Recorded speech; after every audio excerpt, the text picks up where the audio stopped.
My pleasure. Got it. Okay. Val, you want to go ahead and put everybody on mute and we'll go ahead and get started. And I'll bring my screen up.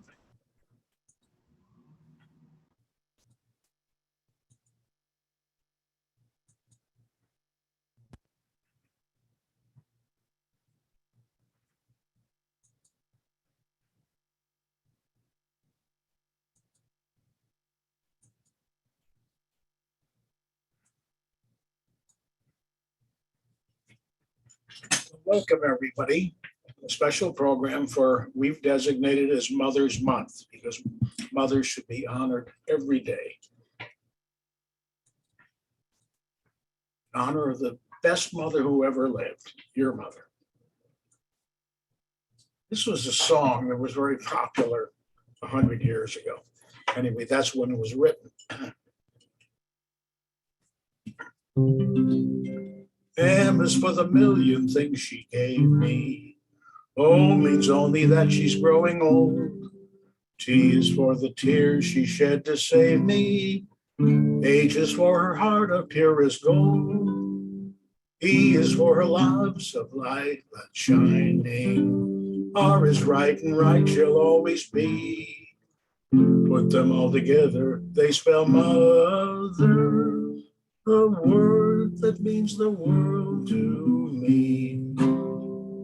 By Howard Johnson in 1915. I don't know if that's the same Howard Johnson's of restaurant fame, but it's a lovely song. For this program, I have completed my candidates for special mothers. I've selected women who I believe should be recognized as being special moms. I'm totally responsible for my selections, and if you feel I have omitted some women, you are correct, and I apologize. However, I stand by my selections. There are a few song selections in this program which express reverence for our mothers. However, there are a few song selections about men who went through life not listening to their mamas. As one might expect, they did not fare well. I sing these songs as a reminder to all that our mamas not only gave us good advice, they told us of the consequences of not paying attention. This song is written by Merle Haggard, who had a pretty rugged life. And he wrote this song about his mama. The first thing I remember knowing was a lonesome whistle blowing and a youngin's dream of growing up to ride on a freight train leaving town, not knowing where I'm bound. No one could change my mind, but mama tried.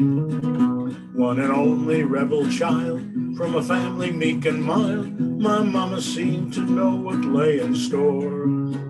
Despite all my Sunday learning, toward the bed I kept on turning, till mama couldn't hold me anymore.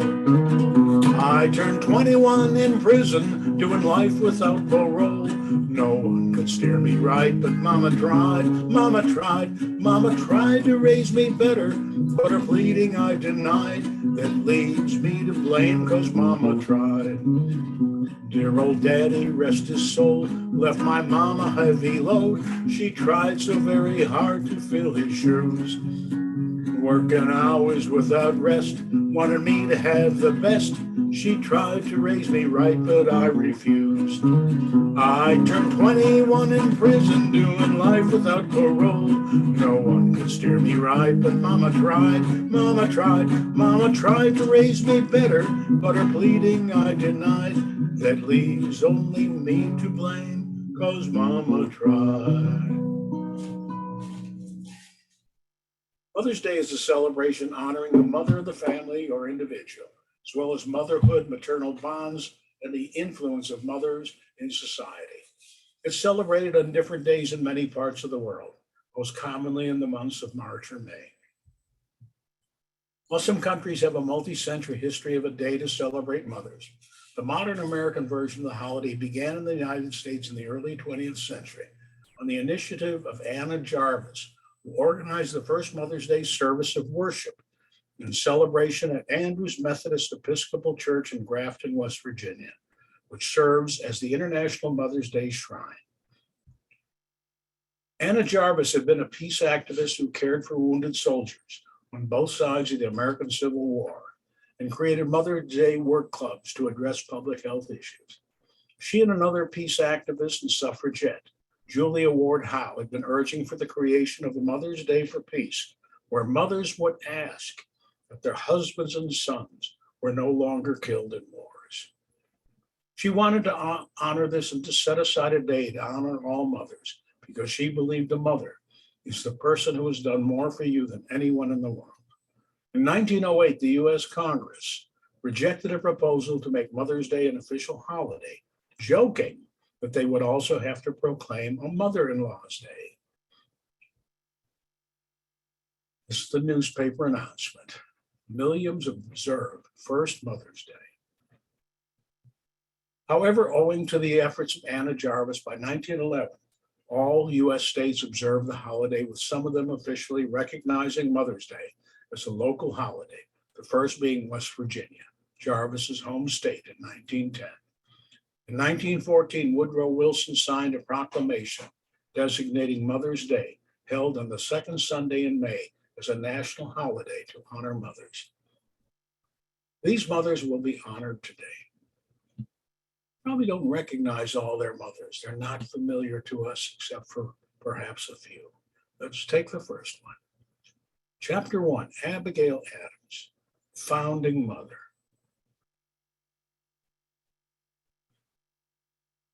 She gave birth to 6 children, 3 daughters and 3 sons, 4 of whom would live to adulthood. One of those 4, John Quincy, would achieve the office of president. If we mean to have heroes, statesmen, and philosophers, we should have learned women. Abigail and John's ancestors were among the Puritan settlers. She married John in 1764. She was 20, he was 29. They came from Puritan stock, but not necessarily. In their courtship, spending out-of-town weekends together. She was pregnant on her wedding day. Their letters were full of double entendres, but they were pure. They belonged to the Congregational Church, Puritan Church. Those were her children. She birthed 6 children and 4 grew to adulthood, one of whom would become the 6th president. She was her husband's confidant as he helped with the Declaration of Independence and exhausting debates of the 1787 Convention on the Constitution. She became the breadwinner because the delegates were not paid. To substitute for John's legal fees, she moved back to Braintree, took charge of the farm, opened a shop, sold sewing needs, and looked after 4 children as well as her brother-in-law, who lost his job with the port closing. She was a woman of valor. She was the breadwinner and built a nest egg that enabled the pensionless president to retire comfortably. Most importantly, she sacrificed her strong resolve in pursuit of women's rights in order for her husband to gain independence for the colonies. Her letters were often about the inferior status of women. Uneducated, she learned to excel at written expression. Her letters enable us to understand what it was like to be the wife of the founding mother of the United States.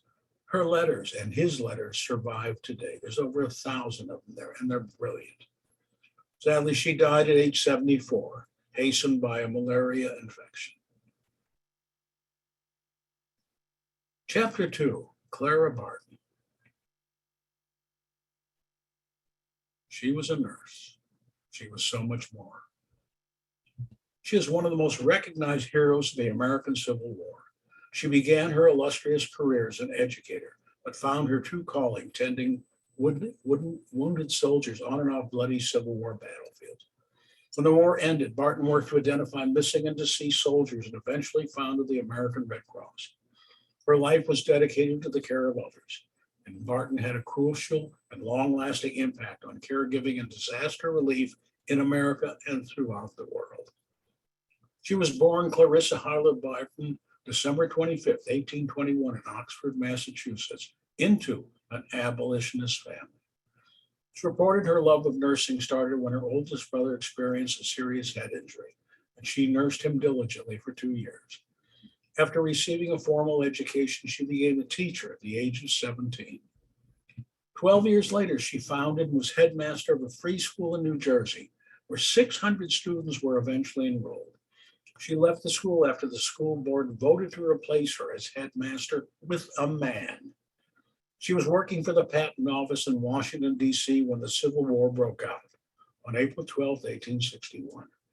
A makeshift hospital was created in the uncompleted Capitol building. Though often described as shy, she felt an urgency to care for the injured and brought them food, clothing, and other necessities. As the need for care and medical provisions grew, she gathered provisions from her home and spearheaded a campaign to solicit additional relief items from friends and the public. More importantly, she spent hours with the homesick, suffering soldiers, nursing them back to health, writing letters, and offering kind words, prayers, and comfort. With no formal training, her nursing expertise came from common sense, courage, and compassion.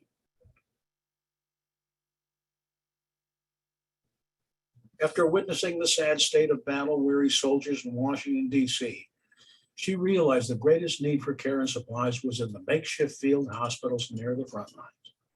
In 1862, she received permission to take bandages and other supplies to a battlefield hospital after the Battle of Cedar Mountain in Northern Virginia. From then on, she traveled with the Union Army. On September 17, 1862, Barton arrived at the now infamous Antietam cornfield during the Battle of Antietam. After dropping off her wagon load of medical supplies to grateful surgeons struggling to make bandages out of corn husks, she worked long in the night assisting the surgeons, cooking food for the soldiers, tending the wounded, despite nearby cannon fire and bullets flying overhead. Barton made a profound impression on Union Army surgeons at Antietam. One surgeon, Dr. James Dunn, said of Barton, quote, "In my feeble estimation, General McClellan, with all his laurels, sinks into insignificance beside the true heroine of the age, the angel of the battlefield," unquote. Barton continued to assist the Union Army at Petersburg, Virginia, Fredericksburg, and Fort Wagner, South Carolina, among other places. But even her best efforts couldn't conquer the disease and infection so rampant in warfare. In Charleston, South Carolina, she became seriously ill and was transported to Hilton Head Island, then to Washington, D.C. to recuperate. She solicited more supplies and once recovered, went back to the battlefield. Whenever possible, Barton recorded the personal information of the soldiers she cared for. As the war progressed, she was often called upon to correspond with the family members of missing, wounded, or dead soldiers. After returning to Washington, D.C. in January 1865, after the death of her brother, she continued her letter-writing campaign from her home. Her efforts didn't go unnoticed as President Abraham Lincoln selected her as general correspondent for the Friends of Paroled Prisoners. Her job was to find missing soldiers and, if possible, inform their families of their fate. It was a daunting yet important job which she couldn't do alone. She formed the Bureau of Records of Missing Men of the Armies of the United States, and along with 12 clerks, researched the status of tens of thousands of soldiers and answered over 63,000 letters. By the time Barton left her post and presented her final report to Congress in 1869, she and her assistants had identified 22,000 missing soldiers, but she believed at least 40,000 were still unaccounted for. In 1869, she traveled to Europe for rest and learned about the International Red Cross in Geneva, Switzerland, which had established an international agreement known as the Geneva Treaty, now part of the Geneva Convention, which laid out rules for the care of the sick and wounded in wartime. When the Franco-Prussian War broke out in 1870, she, never one to sit on the sideline, wore a Red Cross made of red ribbon and helped deliver supplies to needy war-zone citizens. After she returned to the United States, she solicited political support for America to enter the Geneva Treaty. President Chester A. Arthur finally signed the treaty in 1882.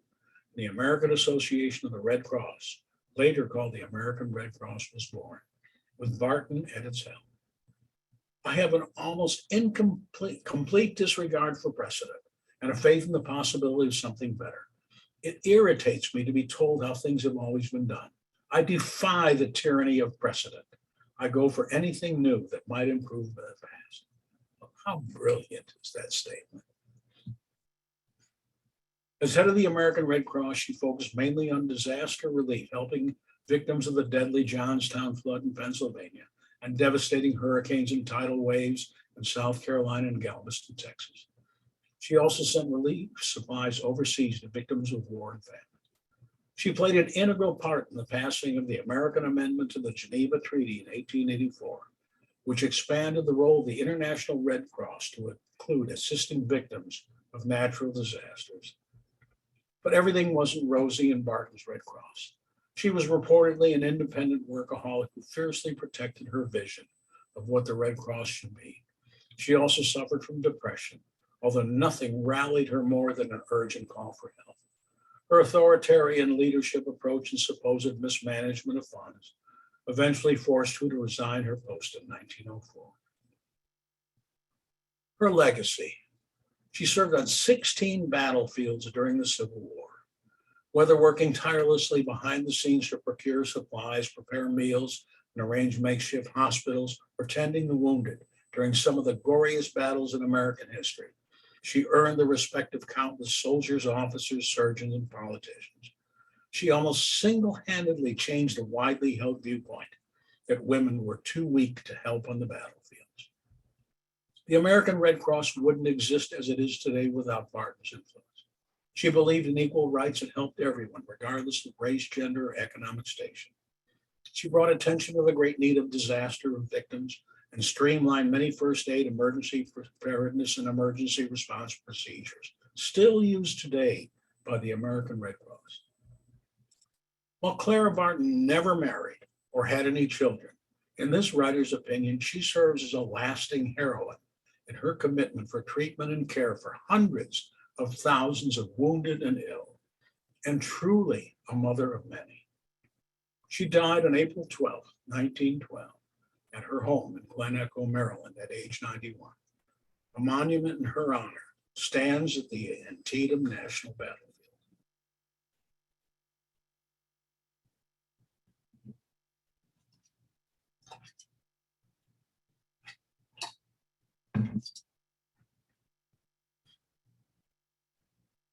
Chapter 3, Sojourner Truth. Born in Swartkill, New York, 1797, died 1883 at the age of 86. She was born Isabella Bell Baumfree, was an African-American abolitionist and women's rights activist. She was born into slavery in New York, but escaped with her infant daughter to freedom in 1826. After going to court to recover her son in 1828, she became the first Black woman to win such a case against a white man. She gave herself her name in 1843 after she believed that God had called her to go into the countryside, testifying the hope that was in her. Her best-known speech was delivered extemporaneously in 1851 at the Ohio Women's Rights Convention. The speech became widely known during the Civil War by the title, "Ain't I a Woman?" Slavery in New York. The state passed a 1799 law for gradual abolition. I say gradual. After that date, children born to slave mothers were free, but required to work for the mother's master for an extended period as indentured servants into their late 20s. Existing slaves kept their status. All remaining slaves were finally freed on July 4th, 1827. Truth was born to James and Elizabeth Baumfree. The Hardenberg family bought James and Elizabeth Baumfree from laden slave traders, and they lived north of New York City. When Charles Hardenberg died, 9-year-old Truth was sold at an auction to a new master who was cruel and harsh and beat her daily.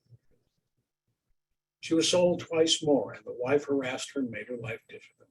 In 1815, Truth met and fell in love with a slave named Robert from a neighboring farm. His owner, Charles Catton Jr., forbade their relationship. He did not want the people he enslaved to have children with people he was not enslaving because he would not own the children. One day, Robert sneaked over to see Truth. When Catton and his son found him, they savagely beat Robert. Truth never saw Robert again. This experience haunted Truth throughout her life. Truth eventually married an older slave named Thomas. She bore 5 children, James, Diana, Peter, Elizabeth, and Sophia. The state of New York began in 1799 to legislate the abolition of slavery. Although the process of emancipating those people enslaved in New York was not complete till July 4th, 1827. Dumont had promised to grant Truth her freedom a year before the state emancipation, if she would do well and be faithful. However, he changed his mind, claiming a hand injury had made her less productive. Late in 1826, Truth escaped to freedom with her infant daughter, Sophia. She had to leave her other children behind because they were not legally freed in the Emancipation Order until they had served as bound servants into their 20s. She lived with the Van Wagons until the New York Emancipation Act was approved a year later. Truth learned that her son Peter, then 5 years old, had been sold illegally by Dumont to an owner in Alabama. With the help of the Van Wagenen, she went to court in 1828. After months of legal proceedings, she got back her son who had been abused by those who were enslaving him. She had a life-changing religious experience during her stay with the Van Wagons and became a devout Christian. In 1829, she moved with her son Peter to New York City, where she worked as a housekeeper for a Christian evangelist.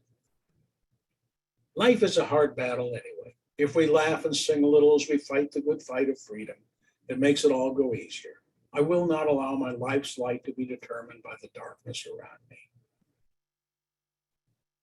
1843 was a turning point for Truth. She became a Methodist, and on June 1st, she changed her name to Sojourner Truth. She told friends, quote, "The Spirit calls me and I must go," unquote, and made her way traveling and preaching about the abolition of slavery. While traveling, she met William Lloyd Garrison, Frederick Douglass, and David Ruggles. In May, she attended the Ohio Women's Rights Convention in Akron, where she delivered her famous extemporaneous speech on women's rights, later known as Ain't I a Woman. Her speech demanded equal human rights for all women as well for all blacks. Ain't I a woman? Where did your Christ come from? From God and a woman. Man had nothing to do with it. If the first woman God ever made was strong enough to turn the world upside down all alone, together women ought to be able to turn it right side up again. And now they're asking to do it, and the men better let them. Over the next 10 years, Truth spoke before hundreds of audiences. From 1851 to 1853, she worked with Marius Robinson, editor of the Ohio Anti-Slavery Bugle, and traveled the state speaking. In 1853, she spoke at a suffragist convention in New York City. That year, she also met Harriet Beecher Stowe. During the Civil War, Truth helped recruit Black troops for the Union Army. Her grandson, James Caldwell, enlisted in the 54th Massachusetts Regiment. In October of that year, she met President Abraham Lincoln. That's a picture of her and Lincoln. In 1870, Truth tried to secure land grants from the federal government to former enslaved people, a project she pursued for 7 years without success. She said, quote, "We believe that the freed colored people in and about Washington, dependent upon government for support, would be greatly benefited and might become useful citizens by being placed in a position to support themselves. We, the undersigned, therefore urgently request your honorable body to set for them a portion of the public land in the West and erect buildings thereon for the aged and infirm, and otherwise so as to legislate to secure the desired results." What a visionary concept.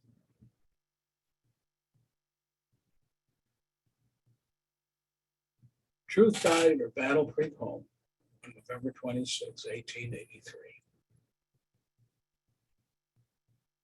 Chapter 4, Mothers of the Oregon Trail. This song is a warning to mamas. Don't let your boys and girls grow up to be cowboys. Cowboys ain't easy to love, they're harder to hold. They'd rather give you a song than diamonds or gold. Lone Star belt buckles and old faded Levi's, each night begins a new day. If you don't understand him and he don't die young, he'll probably just ride away. Mamas, don't let your babies grow up to be cowboys. Don't let them pick guitars or drive them old trucks. Let them be doctors and lawyers and such. Mamas, don't let your babies grow up to be cowboys. 'Cause they never stay home, they're always alone, even with someone they love. Cowboys like smoky old pool rooms and clear mountain mornings. Little warm puppies and children and girls of the night. Mamas, don't let your babies grow up to be cowboys. Don't let them pick guitars, drive them old trucks. Let them be doctors and lawyers and such. Mamas, don't let your babies grow up to be cowboys. 'Cause they'll never stay home, they're always alone, even with someone they love.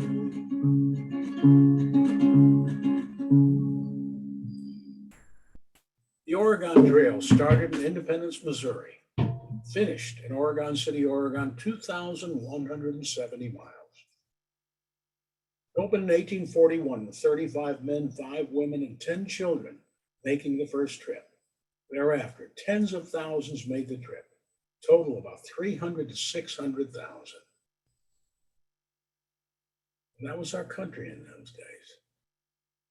The colonized portion in the pink to the right, and everything else wide open. And there's the Oregon Trail. Why would anyone take this trip? Some keep moving west, some want or need free land. Some are just adventurers. Some are fleeing troubled areas and disease. Some were seeking religious freedom. Some were just running away. Mothers on the Oregon Trail. Life on the trail was the hardest for mothers and their daughters. They had no choice. They followed their men.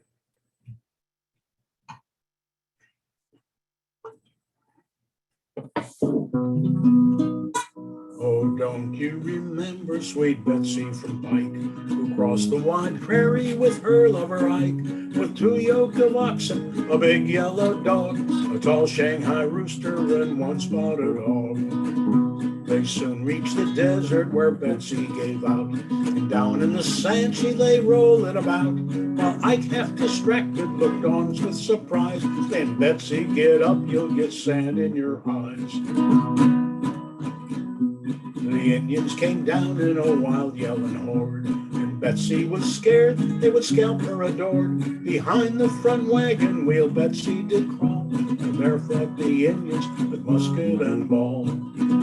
They swam wild rivers and climbed the tall peaks, and camped on the prairies for weeks upon weeks. Starvation and cholera, hard work and their slaughter, they reached California in spite of hell and high water.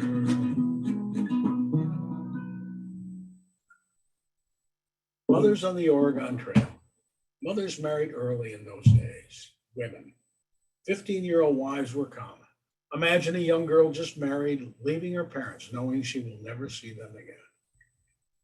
They had the most difficult and unpleasant task, feeding the family, caring for the children and the sick, mending, washing, carrying water from rivers and streams, preparing all the meals.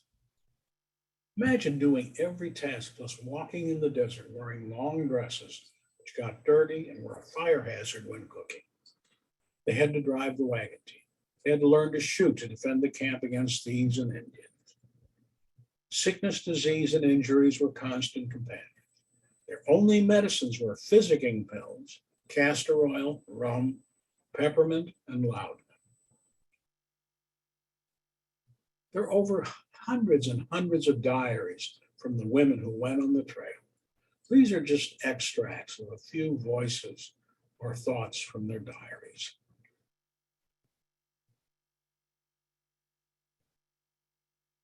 Lydia Allen Budd in 1852. We met a man going back who had buried his wife that morning. She died from measles. Our wagon train is 50 wagons and 1,000 head of stock. It stretches more than a mile. Esther Hannah, an 18-year-old minister's wife, wrote, winds were high, had to haul water and wood and bake tonight. It's hard to cook with wind and fire blowing and shivering with cold that makes your teeth chatter.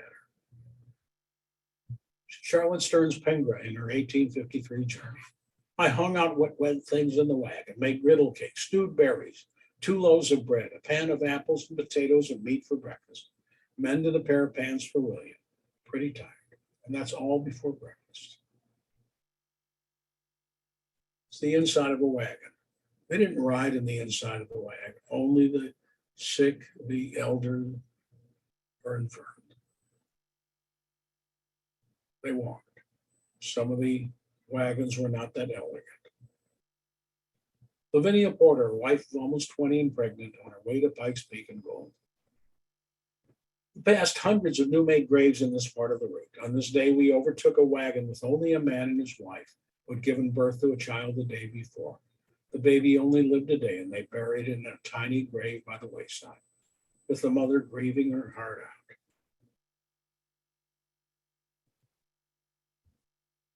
Abigail Scott Dunaway walked the Oregon Trail with her family at age 17. Elvina Apperson Fellows was 10 in 1847. Her father died on the trail and her mother finished the trip. When we reached Portland, it was my mother and 9 children. We had no money. My mother would go to shops and get Washington to do. Margaret Inman in 1852.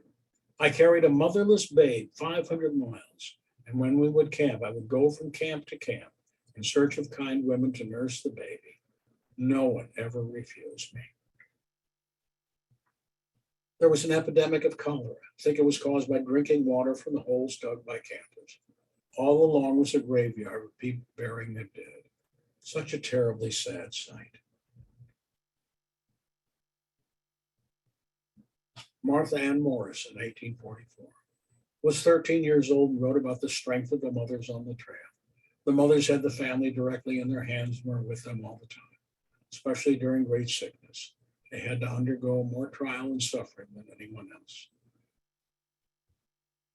How many people didn't survive the trip? It's believed that some 20,000 died on the trail from disease, cholera, smallpox, measles, flu, etc. Many died from accidents and about 400 were killed by Indians. And it's estimated that about 400 Indians were killed by travelers. Mothers on the Oregon Trail, how many would have survived the 6-month journey without the resilience and the courage of the mothers on the Oregon Trail? Chapter 5, Gold Star Mothers.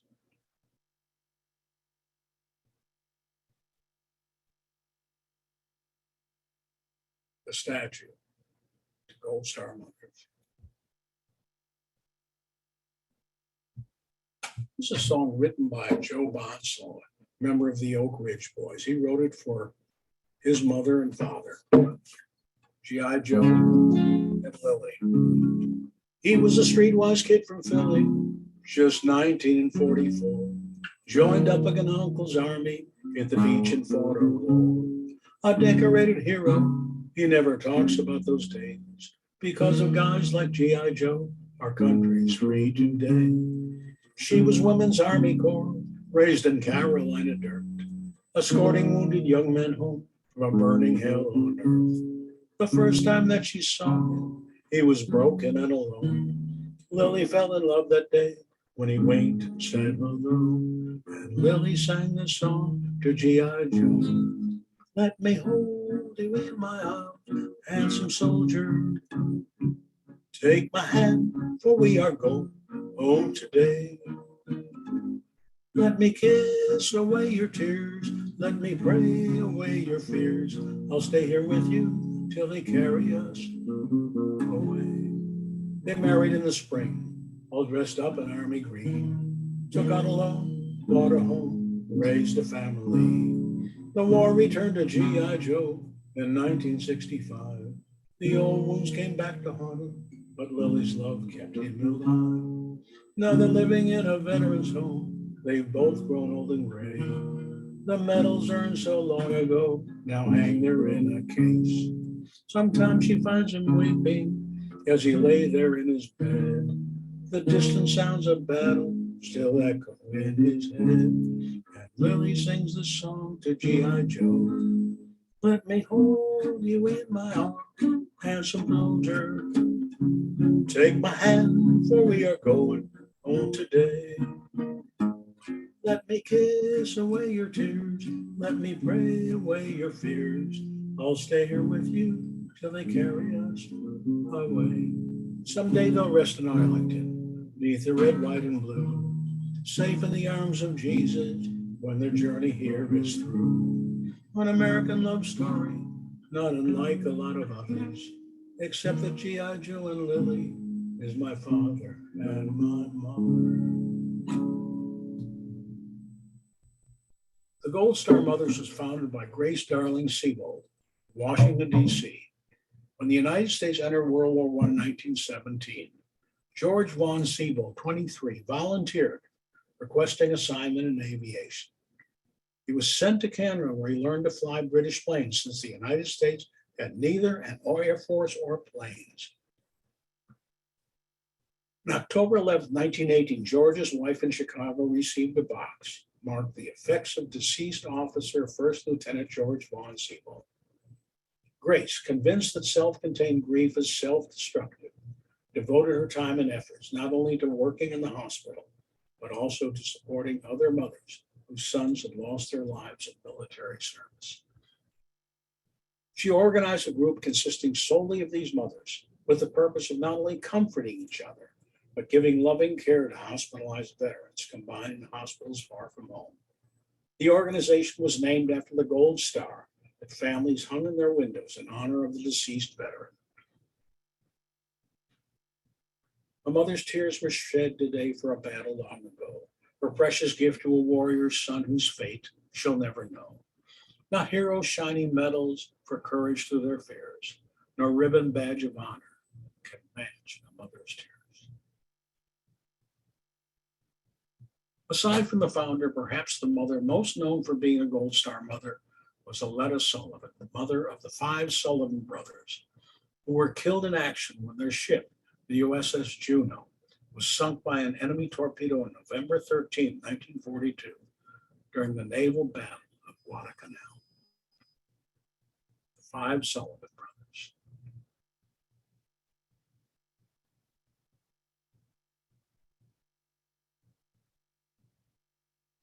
On behalf of a grateful nation. Esther McCabe had 12 children. That was a lot, even in the 1940s. Her claim to fame was that all 11 of her sons were in the military in World War II. On Mother's Day the following year, when still a mere 10 of the McCabe boys were serving their country, the organization War Mothers in the United States named Esther McCabe the nation's #1 mother. Several years ago, I met a Gold Star family in Florida, Esther and Len Wolfer. Their son, Major Stuart Wolfer, was killed in action in Iraq in 2008. They have dedicated their lives to preserving this memory, and every patriotic program I do, I dedicate to his memory. This is the star that I have on my guitar and on all my guitars. This little star, I am part of our American flag. I have flown over home in the US, but I can no longer fly. The sun and wind have caused me to become tattered and torn. Please carry me as a reminder that you are not forgotten. The final chapter of this program. I think that all of us remember our mothers at this time of year.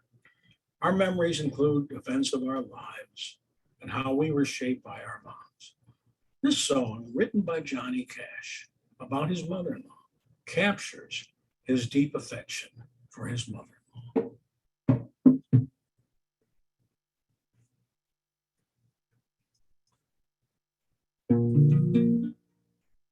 On October 23rd, 1978, I lost a loved one, and I confess I cried. In the joyous celebration of the lady and her music, there were tears in the Holston River. When Maybelle Carter died. Oh, sorry about that. Forgive me. Then walking down that river road, I saw crystal tear-shaped droplets, silver beads of love sparkling on the riverside. And I'll bet they turned to diamonds for the love that was behind them. There were tears in the Holston River when Mother Maybelle died. Then on January 8th, 1979, we lost Sarah Carter and the pain was multiplied. Down below that old Clinch Mountain, we laid her at Mount Vernon. There were tears in the Holston River when Sarah Carter died. Then walking down that river road, I saw crystal tear-shaped droplets, silver beads of love sparkling in the river's side. And I'll bet they turned to diamonds for the love that was behind them. There were tears in the Holston River when Maybelle and Sarah died. There were tears in the Holston River when Mother Maybelle and Sarah Carter died. And that's the end of the special program for Mother's Day, or as we named it, Mother's Month. We stop sharing and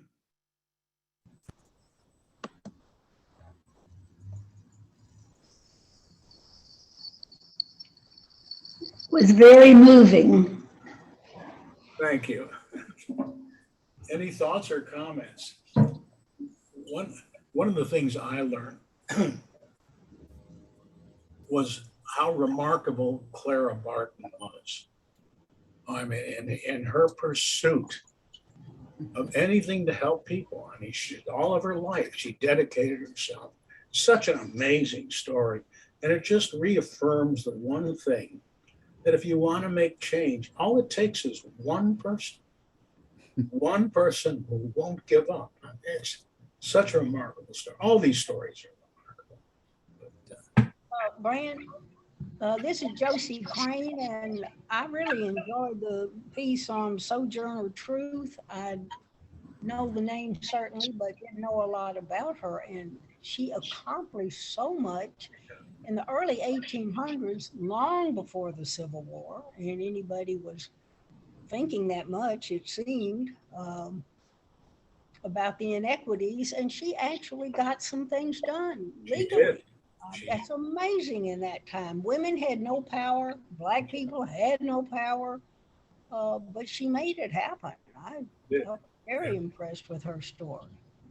You know, when you consider that, especially Abigail Adams, who I consider one of the most remarkable women in history, because she set aside her ambitions for women's equality in order to help her husband and reaffirm his quest for independence from England. She put aside all of her feelings in order to help boost him up. And in addition to that, she fought afterwards. She fought for women's rights. And when you think about it, this is in the 1700s. The women did not get the right to vote for 120 years. I mean, it's unbelievable. It's amazing. It shows you if you just gotta keep persevering.